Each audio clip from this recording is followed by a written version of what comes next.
عمارت میں درہ پر متعین فرما دیا اور انہیں حکم دیا کہ تمہیں فتح ہو یا شکست تم کسی صورت اس جگہ کو نہ چھوڑنا۔ جب لڑائی شروع ہوئی اور مسلمانوں نے کفار کو بھاگنے پر مجبور کر دیا تو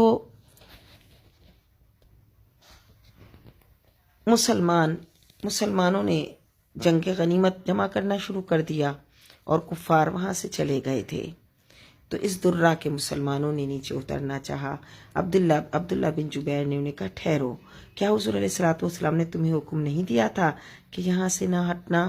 لیکن وہ نہ ٹھہرے کیونکہ وہ سمجھے کہ جنگ ختم ہو گئی۔ تو کفار نے پیچھے سے حملہ کر دیا اور مسلمانوں کے 70 آدمی شہید ہو گئے۔ برا فرماتے ہیں کہ ابو سفیان نے اونچی جگہ کھڑے ہو کر حضور کا نام پاک لے کر پوچھا، کیا تم میں محمد ہیں؟ حضور نے جواب دینے سے منع فرمایا۔ اس نے یہ سوال 3 بار دہرایا۔ پھر اس نے 3 بار پوچھا، کیا تم میں ابن ابی قحافہ یعنی ابو بکر ہیں؟ پھر بھی جواب دینے سے حضور نے روک دیا۔ پھر اس نے 3 بار پوچھا، کیا تم میں عمر ہیں؟ پھر بھی جواب کی اجازت نہ ملی۔ ابو سفیان نے اپنے احباب کی طرف متوجہ ہو کر خوشی سے کہا، یہ تینوں تو قتل ہو گئے۔ اب حضرت عمر سے ضبط نہ ہو سکا۔ آپ نے فرمایا، اے اللہ کے دشمن، تم جھوٹ بولتے ہو۔ تجھے ذلیل و رسوا کرنے کے لیے اللہ نے انہیں باقی رکھا ہے۔ پھر اس نے نعرہ مارا، یعنی حبل حبل اپنے بت کا نام کا نعرہ مارا۔ تو حضور نے فرمایا، تم کہو اللہ اعلی و اجل، اللہ بلند اور بزرگ ہے۔ تو اس نے کہا، ہمارا تو عزا ہے اور تمہارا کوئی عزا نہیں۔ حضور علیہ الصلوۃ والسلام نے ارشاد فرمایا، تم کہو مولانا ولا مولاکم، اللہ ہمارا مددگار ہے اور تمہارا کوئی مددگار نہیں۔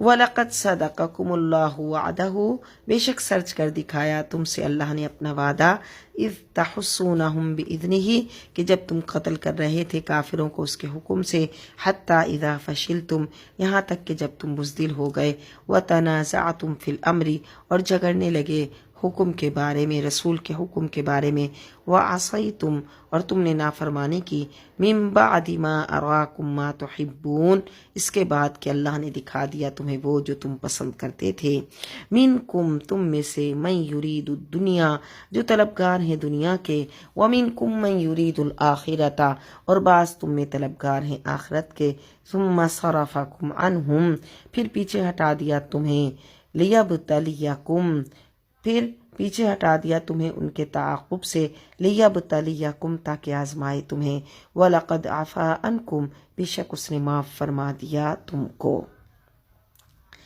اس سرزنش کے بعد اب ان کو مجدہ سنایا جا رہا ہے کہ تمہاری اس خطا کو تمہارے مولا نے معاف فرما دیا۔ بے شک اللہ مومنوں پر اپنا فضل فرمانے والا ہے۔ اس سے یہ واضح ہوا کہ جن سے کہ لغزش ہوئی تھی وہ مومن تھے اور اللہ نے انہیں مومن کہا، اور ان کی لغزش کو اللہ نے جب معاف کر دیا تو کسی کو حق نہیں پہنچتا کہ ان نفوس قدسیہ پر کوئی بات کرے۔ واللہ ذو فضل علی المؤمنین، اللہ فضل و کرم فرمانے والا ہے مومنوں پر۔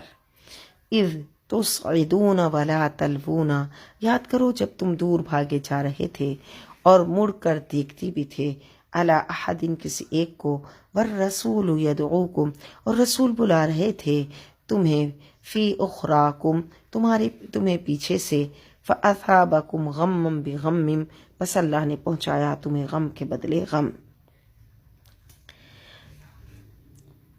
دشمن کے ناگہانی 2 طرفہ حملے سے جو دہشت اور خوف پھیل گیا تھا، اس میں بڑے بڑے بہادروں کی ہمت ٹوٹ گئی، پاؤں ڈگمگانے لگے اور جان بچانے کی فکر میں ادھر ادھر بھاگ کھڑے ہوئے، لیکن اللہ کا پیارا محبوب اور سچا رسول پہاڑ کی طرح اپنی جگہ پر جمع رہا، اور شجاعت، رسالت اور وقار نبوت کا صحیح مظاہرہ اس روز ہوا۔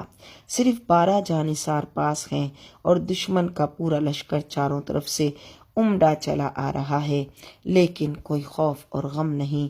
اس وقت بھی زبان پاک سے الی عباد اللہ، الی عباد اللہ، اے اللہ کے بندوں میری طرف آؤ، اے اللہ کے بندوں میری طرف آؤ، یہ الفاظ ادا ہو رہے ہیں۔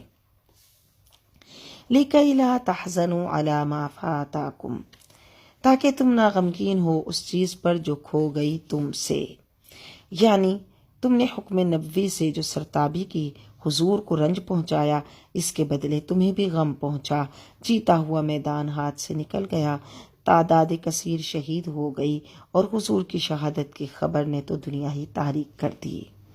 وَلَا مَا أَصْحَابَكُمْ، اور نہ اس مصیبت پر جو پہنچی ہے تمہیں۔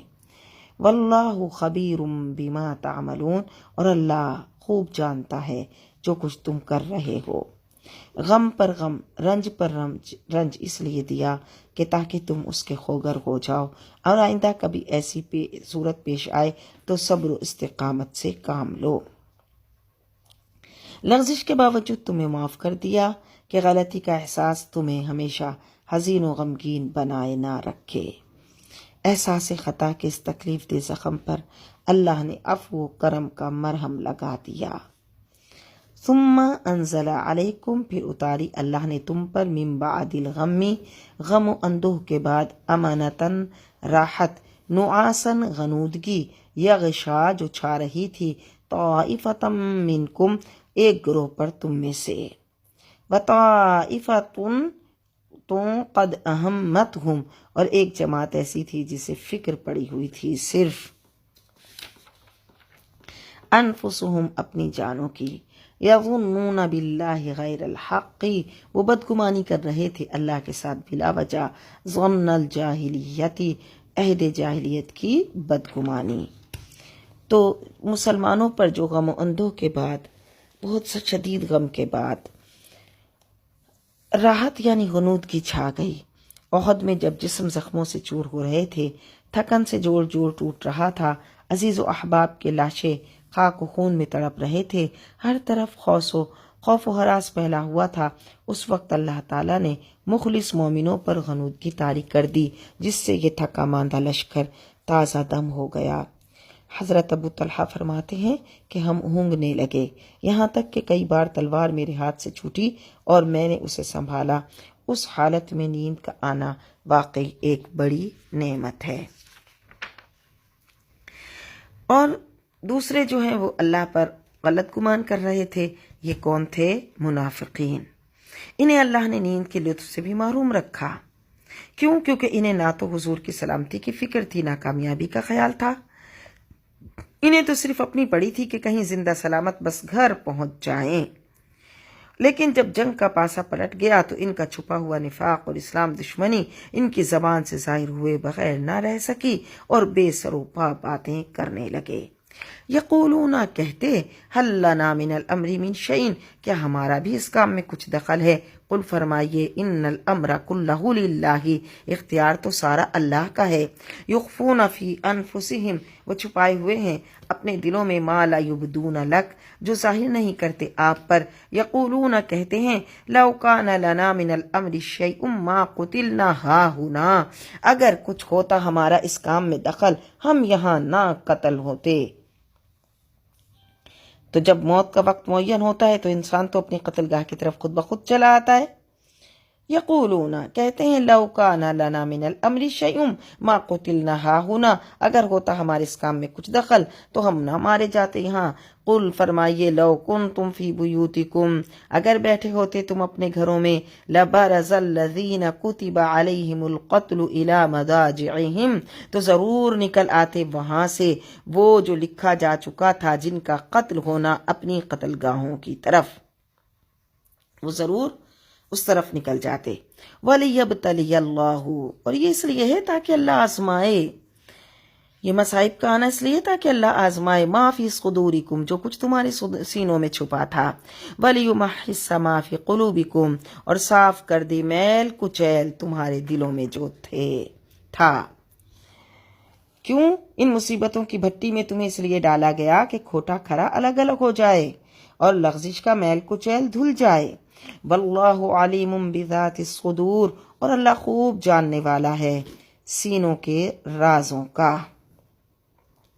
ان الذین تولوا منکم، بے شک وہ لوگ جو پیٹھ پھیر گئے تم میں سے، اس افراتفری میں جو بہک کھڑے ہوئے، انہیں پہلے مجدہ سنایا گیا کہ اللہ نے ان کی غلطی معاف فرما دی، اب ان کی مزید تسکین خاطر کے لیے اس خوشخبری کو دہرایا جا رہا ہے۔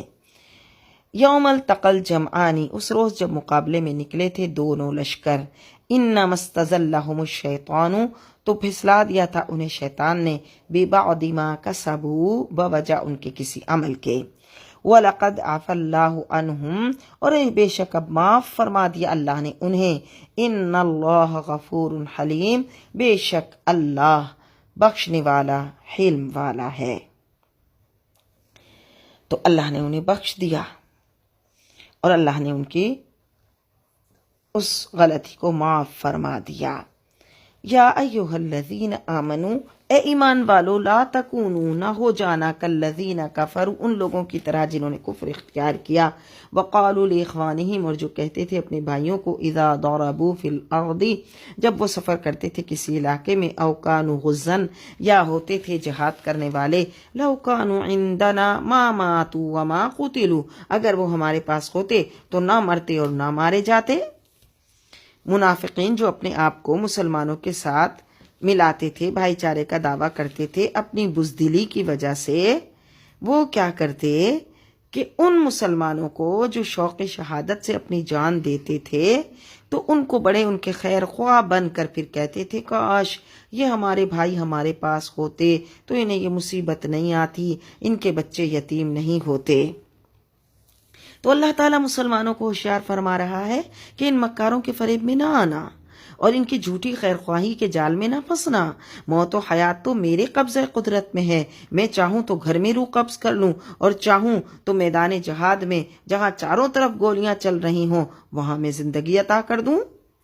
لیجعل اللہ ذلک حسرۃ فی قلوبہم، تاکہ بنائے اللہ اس خیال باطل کو حسرت ان کے دلوں میں، واللہ یحیی، اور اللہ زندہ فرماتا ہے، ویمیت، اور وہی مارتا ہے، واللہ بما تعملون بصیر، اور اللہ تعالی دیکھ رہا ہے جو تم کرتے ہو۔ وَلَئِن قُتِلْتُمْ فِي سَبِيلِ اللَّهِ، اور واقعی اگر تم قتل کیے جاؤ راہ خدا میں،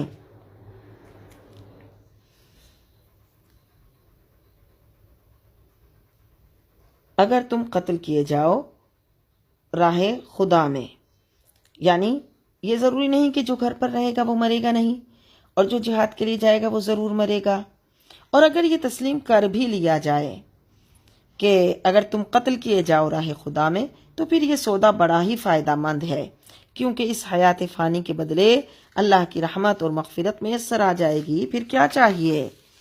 او متم، یا تم مر جاؤ، لمغفرۃ من اللہ، تو اللہ کی بخشش، ورحمت، اور رحمت، خیر مما یجمعون، اس سے بہت بہتر ہے جو وہ جمع کرتے ہیں۔ وَلَئِن مُتُّمْ، اور اگر تم مر گئے، او قتلتم، یا مارے گئے، لَإِلَى اللَّهِ تُحْشَرُونَ، تو اللہ کے حضور جمع کیے جاؤ گے۔ قیامت کے روز تو میدان میں کھڑا کیا جائے گا، خدا کے روبرو سب حاضر ہوں گے۔ فَبِمَا رَحْمَةٍ مِّنَ اللَّهِ لِنْتَ لَهُمْ، بس اللہ کی رحمت سے آپ نرم ہو گئے ان کے لیے۔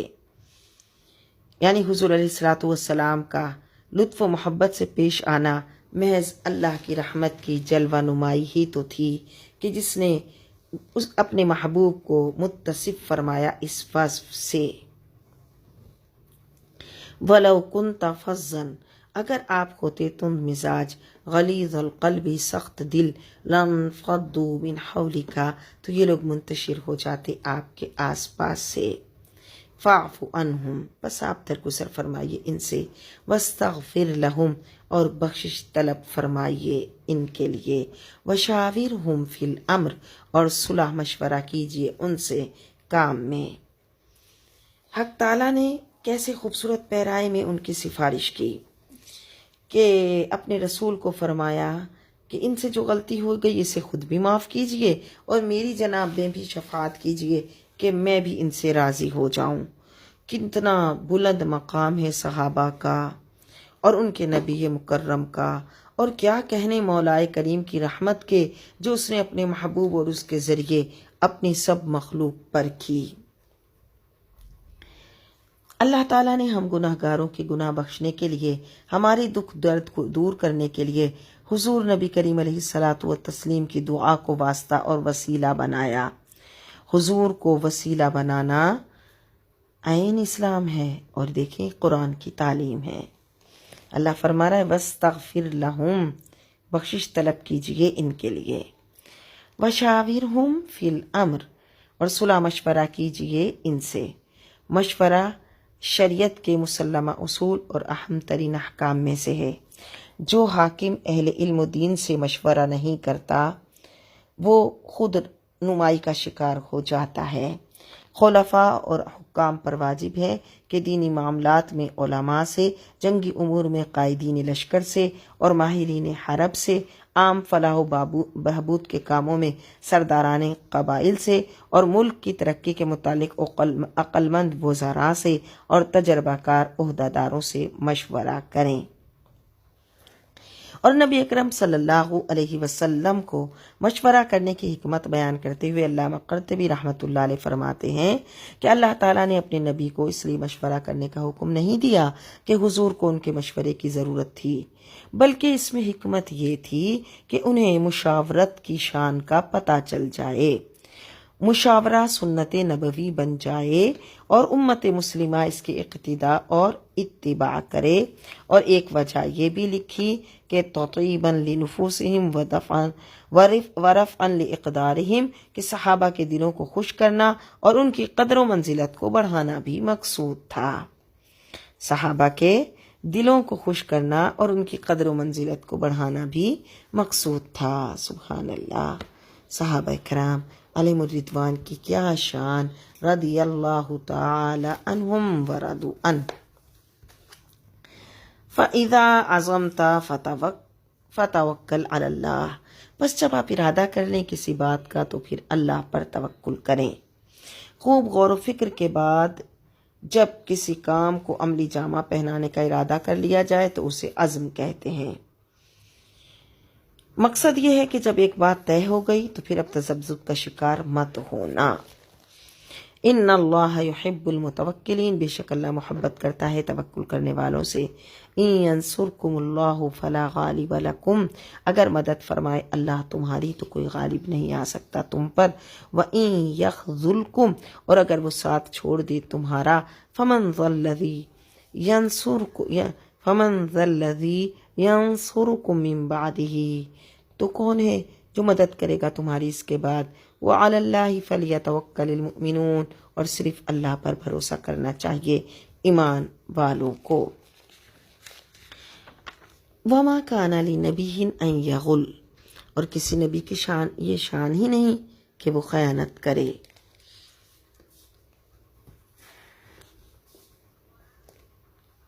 ومن یغلل، اور جو کوئی خیانت کرے گا، یأتی بما غل یوم القیامتی، تو لے آئے گا اپنے ہمراہ خیانت کی ہوئی چیز قیامت کے دن۔ ثم توفی کل نفس ما کسبت، پھر پورا بدلہ دیا جائے گا ہر نفس کو جو اس نے کمایا۔ وہم لا یظلمون، اور ان پر ظلم نہ کیا جائے گا۔ احد کے درے پر متعین تیر اندازوں نے جب دوسرے مسلمانوں کو مال غنیمت اکٹھا کرتے دیکھا تو ان کے دل میں خیال گزرا کہ کہیں ایسا نہ ہو کہ حضور یہ فرما دیں من اخذ شیئا فہو لہ، جس نے جو چیز لے لی تو اسی کی ہو گئی، تو ہم تو بالکل ہی محروم رہ جائیں گے۔ یہ خیال کر کے اپنی جگہ چھوڑ کر غنیمت جمع کرنے میں مشغول ہو گئے۔ حضور علیہ الصلوۃ والسلام نے وجہ دریافت فرمائی تو وہ کوئی معقول جواب نہ دے سکے۔ اس وقت نبی کریم صلی اللہ علیہ وسلم نے ان کے دل کی یہ بات کہہ دی کہ کیا تم یہ خیال کرتے تھے کہ ہم یعنی اللہ کے رسول کچھ تمہارے معاملے میں ایسا کریں گے؟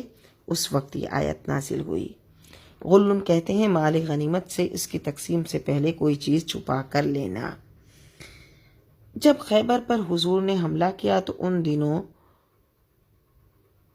میں ایک شخص جس کا نام نہیں لیا گیا فوت ہو گیا۔ حضور کی خدمت میں جنازے کے لیے عرض کی گئی تو رحمت عالم صلی اللہ علیہ وسلم نے فرمایا صلو علی صاحبکم، جاؤ تم اس کی نماز جنازہ پڑھ دو۔ صحابہ کرام کے چہروں کی رنگت بدل گئی تو حضور نے فرمایا ان صاحبکم غلہ فی اللہ، کہ تمہارے سمراہی نے مال غنیمت میں خیانت کی ہے۔ صحابہ فرماتے ہم حیران رہ گئے اور جب اس کے مال کی تلاشی لی تو واقعی اس کے سامان سے یہودیوں کے چند من کے ملے جن کی قیمت صرف 2 درہم سے بھی کم تھی، تو پتہ چلا چوری یا خیانت تو خیانت اور چوری ہی ہوتی ہے، خواہ تھوڑی ہی سی کیوں نہ ہو، اور مال غنیمت میں معمولی سی خیانت بھی اتنا بڑا جرم ہے کہ حضور نے نماز جنازہ نہ پڑھی، اور یہ بھی پتہ چلا کہ نگاہ نبوت سے کوئی بات پوشیدہ نہ تھی۔ افمن اتبع رضوان اللہ، تو کیا جس نے اتباع کی، پیروی کی اللہ کی رضا کی، کمم باء بسخط من اللہ، اس کی طرح ہو سکتا ہے جو اللہ کی ناراضگی کے ساتھ لوٹا، ومأواہ جہنم، اور اس کا ٹھکانہ جہنم ہے۔ تو یہ دونوں برابر نہیں ہو سکتے کہ جس پر یعنی اللہ کی ناراضگی ہو یا جس نے رضا الہی حاصل کر لی، یہ دونوں برابر نہیں ہو سکتے۔ وبئس المصیر، وہ بہت بری پلٹنے کی جگہ ہے۔ ہم درجات عند اللہ، لوگ درجہ بدرجہ ہیں اللہ کے ہاں۔ واللہ بصیر بما یعملون، اور اللہ دیکھنے والا ہے جو وہ کرتے ہیں۔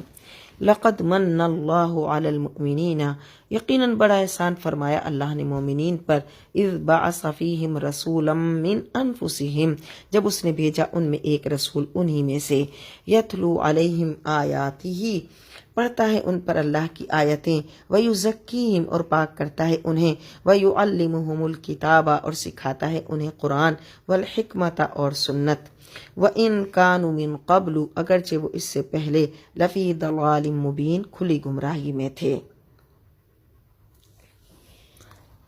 یعنی اللہ کے محبوب علیہ الصلاۃ والتسلیم، آپ کی تشریف آوری کو اللہ نے مومنوں پر احسان فرمایا، مومنوں پر احسان کی صورت میں ذکر فرمایا۔ کیسا کہ محبوب علیہ الصلاۃ والسلام کے تشریف لانے سے گھٹا ٹھوپ اندھیرے نور علی نور ہو گئے، اور ان نبی معظم کی شان رفیع کیا ہے کہ جو تلاوت آیات، تعلیم کتاب و حکمت کے علاوہ تزکیہ نفس اور تربیت صالحہ فرماتے ہیں۔ اولما اصابتکم مصیبت، کیا جب پہنچی تھی تمہیں کچھ مصیبت، قد اصبتم مثلیہا، حالانکہ تم پہنچا چکے تھے دشمن کو اس سے دگنی، قلتم انا ھذا، تم کہہ اٹھے کہاں سے آ پڑی یہ مصیبت، قل فرمائیے ہوا من عند انفسکم، یہ تمہاری اپنی ہی طرف سے آئی ہے۔ کیونکہ بعض مسلمانوں کو تعجب ہونے لگا، ہم حق پر ہیں، راہ خدا میں جہاد کرنے نکلے ہیں، رسول خدا بھی ہم میں موجود ہیں، پھر بھی ہمیں ان لوگوں کے ہاتھوں شکست کا سامنا کرنا پڑا۔ تو اللہ فرماتا ہے کیا ہوا اگر تمہیں آج تکلیف پہنچی، اس سے پہلے تم ان پر دگنی ضرب لگا چکے ہو، تم نے تو بدر میں ان کے 70 سردار قتل کیے تھے اور 70 کو قیدی بنا لیا تھا، آج جو پسپائی ہوئی یہ ہمارے رسول کے حکم سے سرتابی کی وجہ سے ہوئی۔ ان اللہ علی کل شیء قدیر، بے شک اللہ ہر چیز پر قادر ہے۔ وما اصابکم، اور جو پہنچی تھی تمہیں، یوم التقى الجمعان، اس روز جب دونوں لشکر مقابلے کو نکلے، فبإذن اللہ، اللہ کے حکم سے، ولیعلم المؤمنین، تاکہ دیکھ لے اللہ مومنوں کی جانچ فرما لے۔ علم کا مفہوم یہاں پر اس معنی میں ہے کہ تمییز کرنا، جدا کرنا، وَلِيَعْلَمَ الَّذِينَ نَافَقُوا، اور اللہ تمییز فرما دے ان میں جو نفاق کرتے تھے، وَقِيلَ لَهُمْ تَعَالَوْا، اور کہا گیا ان سے کہ آؤ، قَاتِلُوا فِي سَبِيلِ اللَّهِ، لڑو اللہ کی راہ میں، اَوِ ادْفَعُوا، یا بچاؤ کرو اپنا، قالوا بولے، لَوْ نَعْلَمُ قِتَالًا لَاتَّبَعْنَاكُمْ، اگر ہم جانتے کہ جنگ ہوگی تو ہم ضرور تمہاری پیروی کرتے۔ جب منافقین کو شرکت کی دعوت دی گئی تو انہوں نے جواب دیا کہ اپنے سے 4 گنا مسلح اور ہر ساز و سامان سے لیس لشکر کے ساتھ کھلے میدان میں نکل کر ٹکر لینا لڑائی نہیں، ہم تو مارے جائیں گے، یہ تو خودکشی ہوگی، تو ہم جنگ میں تمہارا ساتھ دینے کے لیے آمادہ ہیں، لیکن جان بوجھ کر خود کو ہلاکت کے گڑھے میں گرانے کے لیے تیار نہیں۔ یہ منافقین نے کہا، ہم للکفر یومئذ، وہ کفر سے اس روز زیادہ اقرب قریب تھے، منہم للایمان، بنسبت ایمان کے، یقولون بافواہہم، کہتے ہیں اپنے منہ سے ایسی باتیں ما لیس فی قلوبہم جو ان کے دلوں میں نہیں، یعنی ان کے دلوں میں کچھ اور چھپائے ہیں اور ملمہ سازی کر کے الفاظ کچھ اور کہتے ہیں۔ واللہ اعلم بما یکتمون، اللہ خوب جانتا ہے جسے وہ چھپاتے ہیں۔ الذین قالوا لاخوانہم، جنہوں نے کہا اپنے بھائیوں کے بارے میں، وقعدوا، اور وہ خود گھر بیٹھے تھے، لو اطاعونا ما قتلوا، اگر وہ ہمارا کہا مانتے تو نہ مارے جاتے۔ بڑے زیر کردانہ بنتے ہیں اور کہتے ہیں کہ دیکھو اگر یہ نہیں جاتے ہماری طرح گھر بیٹھتے تو نہ مارے جاتے۔ قل فرمائیے فَادْرَؤُوا عَنْ أَنفُسِكُمُ الْمَوْتَ، ذرا دور تو کر کے دکھاؤ اپنے آپ سے موت کو، ان کنتم صادقین، اگر تم سچے ہو۔ مطلب تم جہاں بھی بیٹھو گے تو موت تو آ کر رہے گی۔ وَلَا تَحْسَبَنَّ الَّذِينَ قُتِلُوا فِي سَبِيلِ اللَّهِ أَمْوَاتًا، اب ان کی اس بات کا بھی جواب دے دیا، ہرگز نہ خیال کرو اور ہرگز نہ خیال کرو وہ جو قتل کیے گئے ہیں اللہ کی راہ میں، امواتن، یہ خیال نہ کرو کہ وہ مردہ ہیں، یعنی دل میں بھی گمان نہ گزرے کہ راہ خدا میں اپنی جان کا نذرانہ پیش کرنے والے مردہ ہیں، بل احیاؤن، بلکہ وہ زندہ ہیں، عند ربہم یرزقون، اپنے رب کے پاس سے رزق دیے جاتے ہیں، اپنے رب کی جناب سے رزق دیا جاتا ہے، اور اللہ نے اپنے جس خصوصی لطف و احسان سے انہیں نوازا ہے اس پر وہ تو خوش ہیں، فرحین، شاد ہیں، خوش ہیں، بما آتاہم اللہ من فضلہ، ان نعمتوں سے جو عطا فرمائی اللہ نے انہیں اپنے فضل و کرم سے، وَيَسْتَبْشِرُونَ بِالَّذِينَ لَمْ يَلْحَقُوا بِهِمْ مِنْ خَلْفِهِمْ، اور خوش ہو رہے ہیں بسبب ان لوگوں کے جو ابھی تک نہیں آ ملے ان سے، ان کے پیچھے رہ جانے والوں سے، اللہ خوف علیہم ولا هم یحزنون، کہ نہیں ہے کوئی خوف ان پر اور نہ وہ غمگین ہوں گے۔ اللہ کے رسول کی حدیث بھی صحیح اور اللہ کی کتاب کی یہ آیت بھی سچی۔ جنت میں رہتے ہوئے شہداء کی روحوں کا تعلق اپنے بدنوں سے قائم ہے، وہ اپنے بدنوں کے ساتھ زندہ ہیں۔ اسی حیات کی وجہ سے حضور علیہ الصلاۃ والسلام ہر سال شہداء احد کے مزارات پر تشریف لے جایا کرتے تھے اور انہیں اپنی دعاؤں اور تسلیمات سے محفوظ کرنے کے ساتھ ساتھ اپنے جمال جہاں افروز کے دیدار سے بھی شاد کام فرمایا کرتے تھے۔ حضرت ابن عباس سے مروی ہے کہ سید عالم صلی اللہ علیہ وسلم نے ارشاد فرمایا، جب تمہارے بھائی احد میں شہید ہوئے تو اللہ نے ان کی ارواح کو سبز پرندوں کے قالب عطا فرمائے، وہ جنتی نہروں پر سیر کرتے ہیں، جنتی میوے کھاتے ہیں، طالائی قندیلیں جو زیر عرش معلق ہیں ان میں رہتے ہیں۔ جب انہوں نے کھانے پینے رہنے کے پاکیزہ عیش پائے تو کہا کہ ہمارے بھائیوں کو کون خبر دے کہ ہم جنت میں زندہ ہیں، تاکہ وہ جنت سے بے رغبتی نہ کریں اور جنگ سے بیٹھ نہ جائیں۔ اللہ نے فرمایا میں انہیں تمہاری خبر پہنچاؤں گا، اور پھر یہ آیتیں نازل ہوئیں۔ یستبشرون بنعمت من اللہ وفضل، خوش ہو رہے ہیں اللہ کی نعمت اور اس کے فضل پر۔ شہداء جب اللہ کی شان بندہ پروری دیکھتے ہیں تو خوش ہوتے ہیں کہ اپنے پیچھے جن مسلمانوں کو چھوڑ آئے ہیں وہ بھی راہ خدا میں جان دینے کے بعد ان عنایات سے بہراور کیے جائیں، وہ یہ تمنا کرتے ہیں۔ وَأَنَّ اللَّهَ، اور یہ کہ اللہ لا يُضِيعُ أَجْرَ الْمُؤْمِنِينَ، اللہ ضائع نہیں کرتا اجر ایمان والوں کا۔ الَّذِينَ اسْتَجَابُوا لِلَّهِ وَالرَّسُولِ، جنہوں نے لبیک کہا اللہ اور اس کے رسول کی دعوت پر، یعنی جہاد میں کے لیے جب انہیں پکارا گیا تو انہوں نے اپنے مجروح جسموں کے ساتھ بھی لبیک کہتے ہوئے اللہ کی اطاعت کی، تو اللہ تعالیٰ ان کی تعریف بیان فرما رہا ہے، من بعد ما اصابہم القرح، اس کے بعد کہ لگ چکا تھا انہیں گہرا زخم۔ کیوں کہ جب ابو سفیان اپنے لشکر سمیت روحا کے مقام پر پہنچا تو اپنی مہم کو ادھورا چھوڑنے پر اس کو سخت ندامت ہوئی۔ اس نے فیصلہ کیا کہ وہ واپس جا کر تھکے ماندے زخموں سے چور مسلمانوں پر حملہ کر کے ان کا قصہ پاک کرے۔ جب یہ خبر حضور علیہ الصلاۃ والسلام کو ملی تو حضور نے بھی اپنے صحابہ کو دشمن کی طرف پیش قدمی کرنے کا حکم دیا اور فرمایا کہ اس مہم میں صرف وہی لوگ ہمارے ساتھ جا سکتے ہیں جو کل احد کے میدان میں ہمارے ساتھ تھے۔